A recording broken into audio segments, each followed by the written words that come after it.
Hello friends, आज आपके साथ इस वीडियो के अंदर हम चर्चा कर रहे हैं कि भाई किस तरीके से बाजार ने आज एक अच्छी तेज़ी दिखाई। और जहां तक हमारी चर्चा रही थी कि जो बाजार हैं वो किस तरीके से जो है रुक कर सकते हैं, उसकी चर्चा करते हैं। देखिए, हमारा जो लास्ट कम्युनिकेशन आपके साथ हुआ था वो तकरीबन 5 ट्रेडिंग सेशन पहले हुआ था, और वहाँ पर हम आपके साथ क्या बात कर रहे थे, और बीच में हमने आपके साथ जो वीडियो है वो शेयर नहीं की है। और रीज़न ये था क्योंकि हमें ऐसा लग रहा था कि जो लेवल्स हैं जहाँ पर हम चर्चा कर रहे थे वो एक इम्पोर्टेंट लेवल्स हैं, वहाँ पर बाज़ार जो है अगर कंसोलिडेट करेंगे तो बाज़ार शायद हम एक कॉन्ट्रा व्यू ले रहे थे कि हमें थोड़ा सा मंदी नहीं लग रही थी उस समय पर, क्योंकि बाज़ार ओवरसोल्ड होते हैं तो अक्सर ऐसा देखने के लिए मिलता है। लेकिन हालांकि कुछ समय लगा वहाँ पर कंसोलिडेट करके बाज़ार ऊपर की तरफ आए। तो हमारा जो था कि भाई 21,800 के आसपास से अगर बाज़ार संभल जाएंगे तो बाजार 21,800 को अगर ब्रेक करते हैं तो फिर नीचे के लेवल्स आपको देखने के लिए मिल सकते हैं।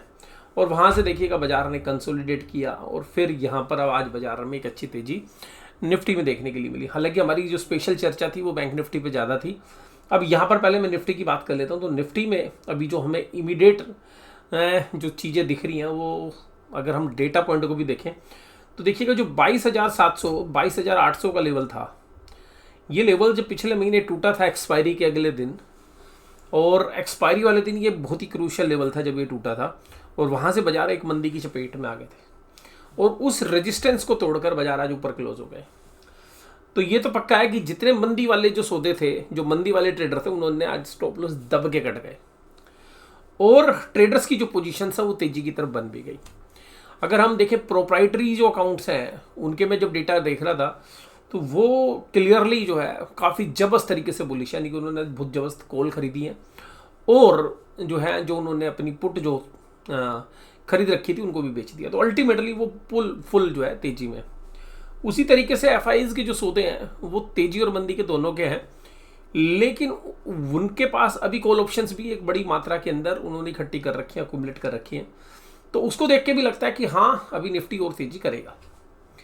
जहां तक बात करें रिटेल इन्वेस्टर्स की, तो रिटेल इन्वेस्टर्स ने दब के कॉल बेच रखी थी, पुट बेच रखी थी। पुट के अंदर उन्होंने अपनी पोजीशन कवर कर ली और कॉल राइटिंग और फर्दर कर दी है, यानी कि इस उम्मीद में कि बाजार और मंदे होंगे। लेकिन देखिएगा, मुझे लगता है कि रिटेलर का शायद दाव यहाँ पर गलत होता हुआ आपको नजर आए, और यहाँ पर अभी हमें लगता है कि जो कॉल राइटर्स हैं वो शायद अभी आपको ट्रैप होते हुए नजर आए।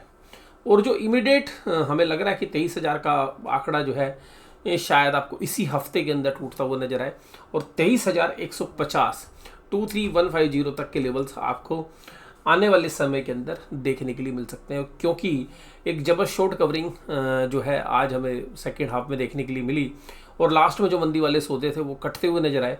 तो हमें कल उम्मीद कर रहे हैं कि बाजार फ्लैट टू गैप अप खुलने की उम्मीद है, अगर इंटरनेशनली कुछ ऊपर नीचे नहीं हुआ तो यहाँ पर जो आज डेटा पॉइंट्स हैं उनको देख के ऐसा लगता है कि एक इंपॉर्टेंट रेजिस्टेंस के ऊपर बाजार बंद हुए हैं। वॉल्यूम जबरदस्त था, बाजार ओवरसोल्ड था, एक बाजार में निराशा थी। अब बहुत सारे लोग आपको बोलने लग जाएंगे कि जी अब तो बाजार में एक बुल मार्केट होगी। मैं देखिएगा, मैं एक शॉर्ट टर्म के ट्रेंड्स आपके साथ डिस्कस कर रहा हूँ। जब मैं यहाँ पर भी बात कर रहा था तो मैं ये नहीं था कि मैं इन्वेस्टमेंट के लिए बहुत बुलिश हो गया हूँ, नहीं, मैं खाली ट्रेड के लिए आपसे बात कर रहा था। और अभी भी मैं आपको ये नहीं कह रहा कि भाई यहाँ पर हम कोई जो है अपना पोर्टफोलियो बनाने का प्लान कर रहे हैं कि भाई बहुत तेजी यहाँ पर अभी हमें नजर आती है, नहीं, वो नहीं बात कर रहे हैं। हम केवल टेक्निकल लेवल्स पर बात कर रहे हैं कि अभी हमें शॉर्ट पीरियड में क्या दिख रहा है। मैं कोई भी फंडामेंटल तेजी यहाँ पर अभी नहीं देख रहा हूँ। अभी हम खाली टेक्निकल बाउंसेस देख रहे हैं। टेक्निकल बाउंसेस का जो पहला पड़ाव आता है वो 23,150 के आसपास आता है, उसके बाद 23,300, और जहाँ पर 23,300 के बाद अगर बाजार जाते हैं तो 23,800 तक के जो लेवल्स हैं वहाँ तक बाजार जा सकता है। अभी कहना मुश्किल है, लेकिन उसके बाद शायद हमें बाजार आगे जाता हुआ नजर ना आए। तो अल्टीमेटली मीडियम टर्म में अभी भी हमारे को ऐसा लग रहा है कि बाजार ऊपरी लेवल पर सेल करने के लिए जा रहा है। और अभी जो मंदी कर रखी थी लोगों ने, बैंकर जो कमज़ोर हाथ थे उनको बाजार तोड़ दिया आज, और कुछ को कल तोड़ देगा सुबह, जो अपना आउटलुक है। कोई हम आपको ट्रेड नहीं सजेस्ट कर रहे, बट जो हमारा आकलन है बाजार के बारे में वो हम आपके साथ डिस्कस कर रहे हैं। तो यहाँ पर हमें लगता है कि बाजार के अंदर जिस तरीके से हमने कहा था कि अगर ये 21,800 नहीं टूटता है तो, क्योंकि बाजार में क्या होता है कि जब मंदी चल रही होती है तो ट्रेडर ना ओवर ऑप्टिमिज्म में मंदी कर लेता है, ओवर ऑप्टिमिज्म में तेजी कर लेता है। तो आज अभी सबको लगा कि यार मंदी 2-4 दिन में फिर नीचे हो जाएगी। जब बाजार में जब बस पैसिमिज्म होता है तभी इस तरीके के जो है मूव्स आते हैं। और जो कंसोलिडेट होकर बाजार ऊपर आया तो इतनी जल्दी शायद 1 या 2 दिन में नीचे ना आए। हो सकता है कि भैया जाके 23,000 के आसपास थोड़ा सा टाइम स्पेंड करें। और आज देखिएगा जो पूरी तेजी हुई ना, उसमें जो लीड कर रहे थे वो बैंकिंग और फाइनेंशियल स्टॉक्स कर रहे थे। किस उम्मीद में कर रहे हैं वो बता देता हूँ आपको। देखिएगा बैंकिंग और फाइनेंशियल्स में तेजी क्यों बन रही है। हालांकि आज बजाज फिनसर्व बेशक से कमजोर था, लेकिन आज पूरी रैली आप निफ्टी में देखिएगा, बैंक निफ्टी में आईसीआई बैंक और एचडीएफसी बैंक ने खींच रखा था। अब इन दोनों ने खींच तो रखा था, लेकिन क्यों खींच रखा था इसका जवाब आपको देता हूँ। आपने देखा कि बाजार की पूरी गिरावट के अंदर इंडसइंड बैंक की कांच निकल गई, एसबीआई की निकल गई, लेकिन आईसीआई, एचडीएफसी और कोटक 3 बैंक है जिन्होंने पूरे बाजार को संभाल रखा है। चाहे आप निफ्टी की बात करिए चाहे बैंक निफ्टी की, तो तीनों की जो परफॉर्मेंस है वो दमदार रही है। बेशक से पूरा बाजार आपने बिकता हुआ देखा, और यहाँ पर जो ट्रेडर्स हैं, बड़े ट्रेडर्स, उनके हिसाब से पोजीशंस हो रही है, तो उनको पता है कि यहाँ पर जो है माल खरीदना है। अब बात आती है खरीदना क्यों है। ज़्यादातर लोगों को ये लग रहा है, बड़े ट्रेडर्स ये बात जानते हैं, उनका ये अनुभव है कि अगर शेयर बाजार में से पैसा निकलता है तो वो पैसा बैंकों में एफडी के माध्यम से बैंकों के पास आएगा, और जो बड़े बैंक हैं उनके पास पहले आने की संभावना है। तो इस वजह से जो पैसा शेयर बाजार में नहीं आएगा, क्योंकि बाजार में जिस तरीके का भय का माहौल था पीछे, तो वो पैसा इस क्वार्टर में डिपॉजिट्स के डेटा के अंदर आपको जब पहले क्वार्टर के प्रोविजनल डेटाज आएंगे तो वहाँ पर शायद देखने के लिए मिले। और बाजार में दूसरी बात है कि मंदी बना रखी थी, तो ट्रेडर को भी पता था कि ज़्यादातर जो रिटेलर्स हैं उन्होंने दब के मंदी ठोक रखी है, तो उनको फंसाया जा सकता है। और बाजार में क्या होता है, जब मंदी होती है ना, तो आप लोग सोशल मीडिया पे या मीडिया में आप देखते हैं कि लोग सब भयंकर मंदी की बात करने लग जाते हैं। हालांकि वहाँ पर भी हमने कॉन्ट्राव्यू लिया था, हमने कहा था कि भाई जब तक इन लेवल के नीचे नहीं जा रहा बाजार, तब तक के लिए संभाल के रहना। अभी भी मैं इन्वेस्टमेंट पोर्टफोलियो के लिए कोई बुलिश नहीं हूँ कि आप, मैं अगर स्मॉल कैप या मिड कैप खरीदने के लिए मुझे कोई उत्सुकता नहीं है। और आज की जो रैली है स्मॉल कैप मिड कैप में भी कोई, मैं इसको मान रहा हूँ 1-2 दिन की, 3 दिन की बात है। स्मॉल कैप मिड कैप में मैं अभी भी बुलिश नहीं हूँ, क्योंकि मुझे लगता है कि साल के अंत तक शायद स्मॉल कैप मिड कैप और नीचे होंगे। आज एडवांस डिक्लाइन रेशियो भी बहुत ही तेज थे। ICICI bank, Mahindra and Mahindra, Larsen टूर्बो, Shriram finance, Tata motors, Sun pharma सब तेजी में आग लगा रहे थे, और बस केवल 3 ही शेयर थे जो कमजोरी में थे। उसके बाद देखिएगा निफ्टी बैंक 49314, बहुत दिनों बाद ये नंबर्स जो है देखने के लिए मिला है। 960 पॉइंट की तेजी एक ही दिन में आपने बहुत दिनों बाद निफ्टी बैंक में देखी है। और यहाँ पर हमारा आकलन था, हमारा यहाँ पर भी बिल्कुल क्लियर आकलन था कि देखिएगा 47,800 के आसपास ना बाजार संभलता है, और जब तक इसके नीचे क्लोज ना दे तब तक मंदी नहीं करनी। और यहीं पर हमारा मानना था कि भाई यहाँ पर निफ्टी बैंक या तो अगर ब्रेक करेगा तो फिर बहुत भयंकर मंदी और 46,500 तक के लेवल हमें देखने के लिए मिल सकते हैं, लेकिन यहाँ से संभल गया तो अब एक बाउंस की उम्मीद है। और हमारे को पहला रेजिस्टेंस जो है वो छोटा रेजिस्टेंस है 49,500-600, शायद वो सुबह ही आपको मिल जाए। लेकिन जो अगला रेजिस्टेंस लेवल है, क्योंकि 49,600-700 पे भी बाजार रुकेगा, लेकिन जो अगला रेजिस्टेंस है वो 50,000 के ऊपर है। और 50,000 पे मुझे लग रहा है कि अगर 50,000 के आसपास 1 या 2 दिनों में बाजार आता है तो वहाँ पे जबरदस्त रेजिस्टेंस मिलेगा। 1-2 दिन बाजार वहाँ पे टाइम पास कर सकता है।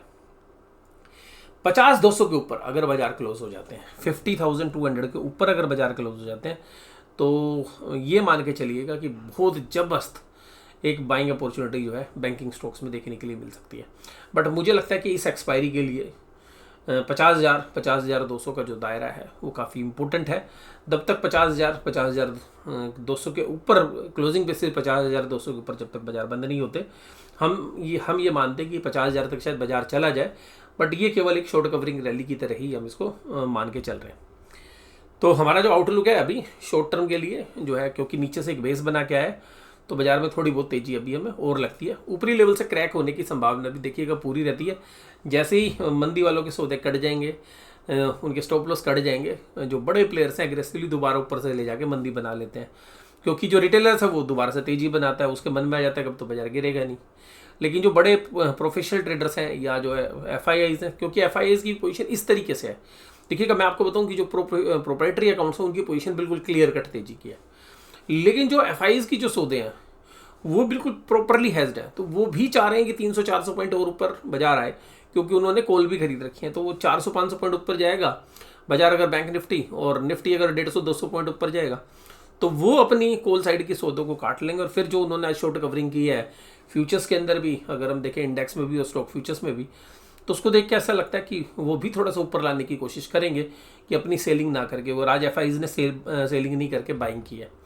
और अगर हम यहाँ पे बात आपके साथ करें कि जो 18 मार्च को जो डेटा है एफआईज के वो किधर है, तो 1462, तो बहुत दिनों के बाद आपको इतनी बड़ी बाइंग देखने के लिए मिली। डीआईज भी बाहर। अब देखिएगा डीआईज का एंगल समझिएगा, 50,000 के आसपास जैसी बैंक निफ्टी जाएगा ना, डीआईज की सेलिंग आएगी, क्योंकि डीआईज ने जो दबके माल खरीदा है ना पिछले 1.5-2 महीनों में, वो भी एक अच्छा खासा प्रॉफिट बुक करने की कोशिश कर सकते हैं। और रिटेलर्स भी वहाँ पर निकलने की चेष्टा करेंगे जो फंसे हुए हैं। और जो शॉर्ट कवरिंग वाले हैं वो घंटे 2 घंटे 3 घंटे में सुबह परेशान हो लेंगे, तो उनके सौदे सुबह सुबह बिगड़ जाएंगे। तो ऊपरी लेवल पर जाकर एक प्रेशर्स बनेगा, लेकिन वो प्रेशर बनेगा 49,700, 800 और 50,000 के बीच में जाके। तो अभी हमें लग रहा है 300-400 पॉइंट की तेजी अभी निफ्टी बैंक और दिखा सकता है, 200-250 पॉइंट की तेजी अभी बैंक निफ्टी भी दिखा सकता है। तो इस तरीके का आकलन हमारा बनता है।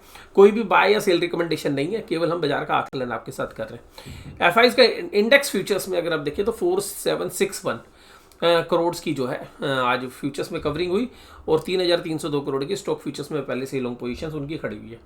पुट कॉल रेशियो 1.42 पर आ गई है। ये इंडिकेट कर रही है कि बाजार अब क्या नहीं है, ओवरसोल्ड नहीं है, अब बाजार ओवरबोट जोन की तरफ जा रहे हैं। तो 1.5 के आसपास अगर बाजार चले जाते हैं, 1.55 के आसपास, तो ऐसे लेवल पर अक्सर एक सेलिंग देखने के लिए मिलती है।